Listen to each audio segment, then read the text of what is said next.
Itu. Kepulan asap pekat membumbung tinggi di udara. Jalan Kamal Raya. Kobaran api seketika membakar dua bangunan gudang plastik produksi Mika di kawasan pergudangan Jalan Kamal Raya, Tegal Alur, Kalideres, Jakarta Barat. Petugas pemadam kebakaran yang tiba di lokasi langsung berjibaku melakukan upaya pemadaman.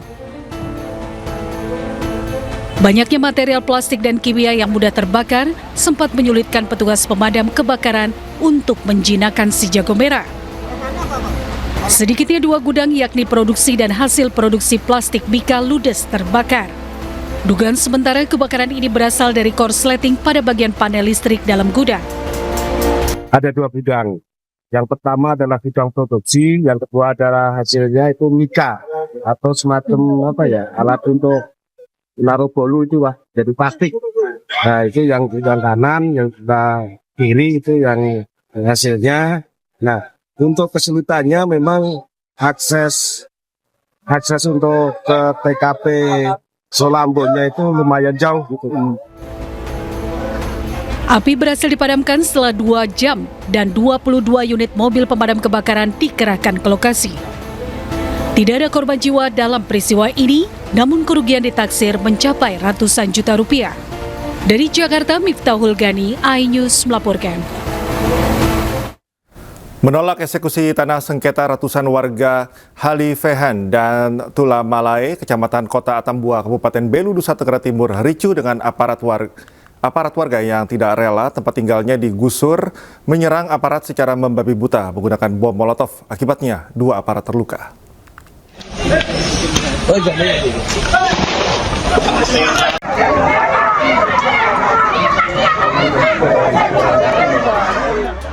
Bentrokan terjadi saat petugas bersama Panitera Pengadilan Negeri Atambua melaksanakan eksekusi atas 2 bidang lahan sengketa dalam perkara perdata di Halifehan, Kecamatan Kota Atambua, Kabupaten Belu, Nusa Tenggara Timur. Pihak tergugat menolak dengan memblokade seluruh akses menuju area eksekusi. Warga yang menempati lahan tersebut melakukan perlawanan dengan menembakkan petasan ke arah petugas.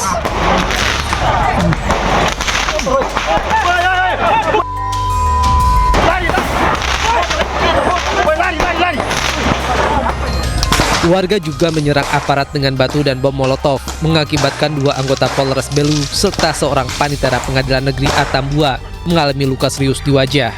Tidak hanya itu, warga juga membakar ban di sejumlah titik. Eksekusi memang terjadi penolakan dari pihak termohon eksekusi. Saat tersebut terjadi massa melakukan lemparan batu, kemudian ada yang menembakkan kembang api, yang diduga juga ada yang melemparkan bom molotov ke arah petugas. Kuasa hukum pihak tergugat menilai proses eksekusi tidak dapat dilaksanakan karena diduga terdapat perbedaan luas antara objek dalam putusan dan objek yang akan dieksekusi. Mereka meminta pengadilan menolak kontatering atau pengukuran ulang sebelum eksekusi dilanjutkan. Sementara itu, pihak pemohon menegaskan penundaan eksekusi bukan karena persoalan kontatering, namun karena Panitera mengalami luka serius saat bentrokan. Proses eksekusi 2 lahan sengketa di Kabupaten Belu resmi ditunda hingga Januari 2026. Dari Kabupaten Belu, Nusa Tenggara Timur, Stefanus Dilepayong, iNews melaporkan. Pemirsa, seorang bocah 8 tahun di Surabaya dilindas mobil saat asik bermain hujan di jalanan perumahan. Akibatnya korban menderita patah tulang di kaki dan memar di tubuhnya. Berkat rekaman kamera pemantau atau CCTV, polisi berhasil menangkap pengemudi mobil.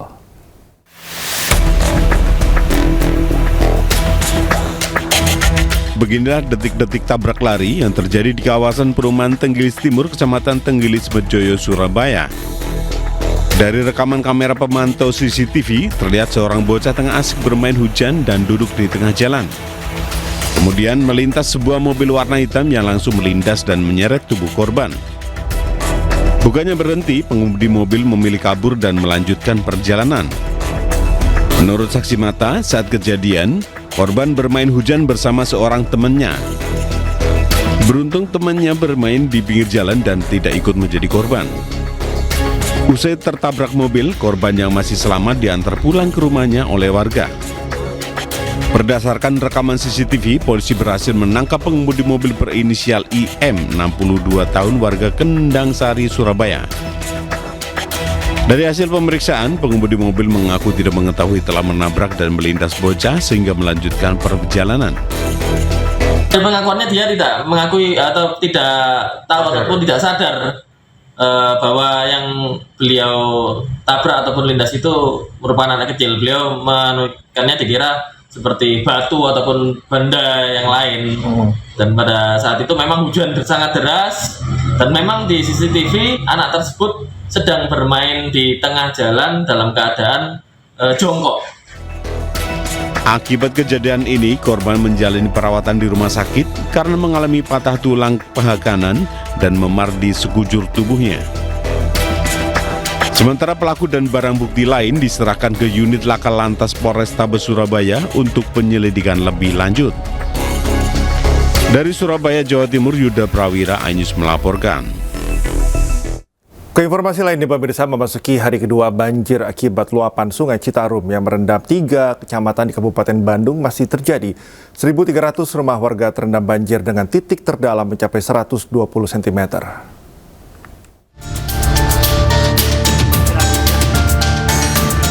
Hingga Sabtu siang, banjir akibat luapan Sungai Citarum masih merendam permukiman warga di 3 kecamatan, Bale Endah, Dayakolot, hingga Bojong Soang, Kabupaten Bandung, Jawa Barat.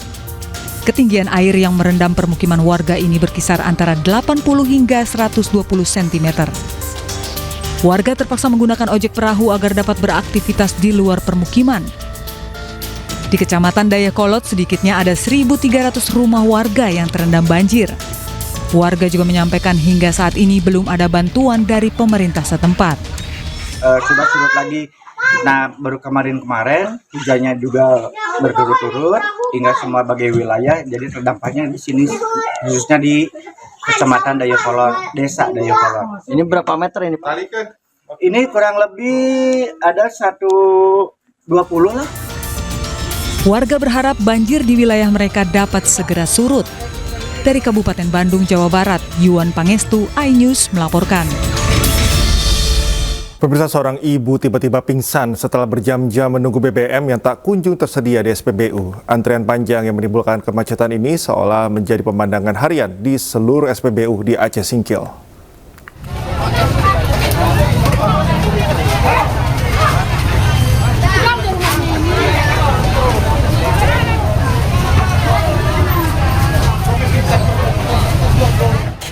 Sempat membantu untuk menepi, ibu ini tiba-tiba pingsan di tengah perjalanan.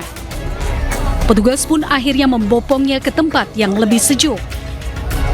Ia diduga kelelahan dan kepanasan setelah terlibat antrian panjang di SPBU Desa Rimo Gunung Meriah, Aceh Singkil, Aceh. Sejak BBM langka, semua SPBU di wilayah Aceh Singkil hampir selalu penuh antrian. Bahkan warga rela berdiri atau duduk di atas motor berjam-jam hanya demi membawa pulang bahan bakar minyak.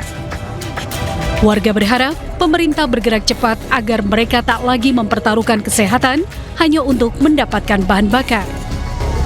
Dari Aceh Singkil, Aceh, Suparman Munte, iNews melaporkan.